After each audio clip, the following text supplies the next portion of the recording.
Oke, assalamualaikum warahmatullahi wabarakatuh. Jumpa lagi bersama channel Gaung Marawa. Hari ini saya akan bicara tentang fakta musik tradisional Minang.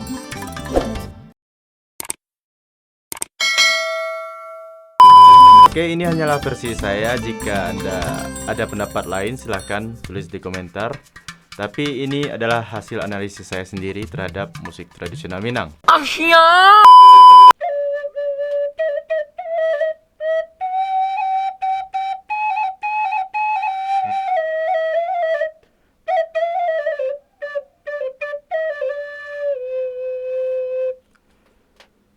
Satu, tidak ada musik kerajaan.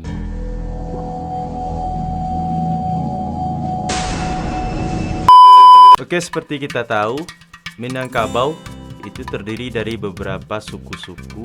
Meskipun ada satu kerajaan besar yaitu Kerajaan Pagaruyung, tapi Pagaruyung hanya dianggap sebagai salah satu klan. Dia tidak menjadi sentralisasi kekuasaan Minang.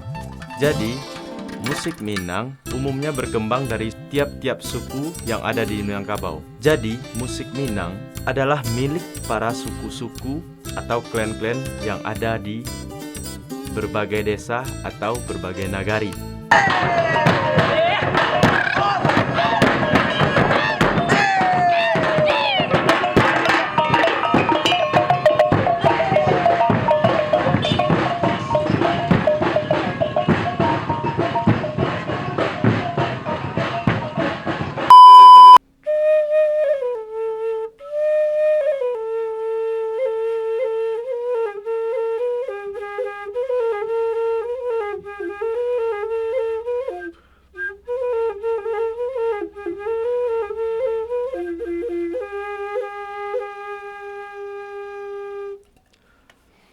Dua, kebanyakan punya lirik yang sedih.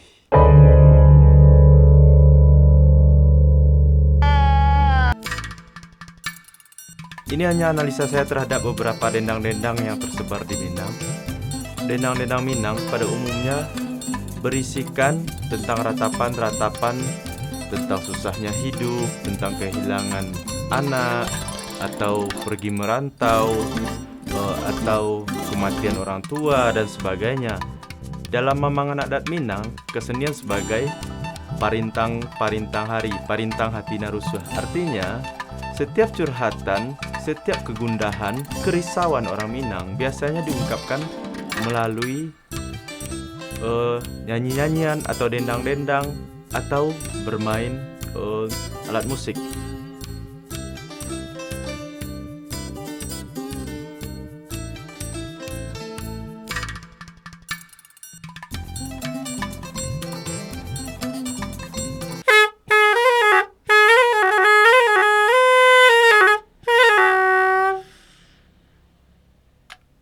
Yang ketiga, memiliki tangga nada yang beragam.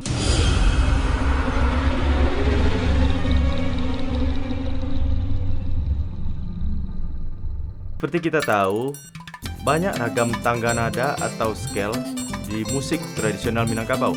Seperti di Payakumbuh, mereka sering menggunakan tangga nada pentatonik. Ini dapat kita lihat dengan munculnya alat musik sampelong. Dan alat musik kecapi pun memiliki tangga nada diatonis, tapi permainannya banyak bermainkan pentatonik seperti pentatonik daratan Cina. Karena tidak adanya sentralisasi kekuasaan atau dominasi kekuasaan tertentu, Minangkabau dari segi musik pun selalu terbuka terhadap masuknya budaya-budaya asing atau budaya-budaya musik dari luar daerah Minangkabau itu sendiri. Dan akhirnya diadopsi dengan kultur daerah Minangkabau dan menjadi tradisi.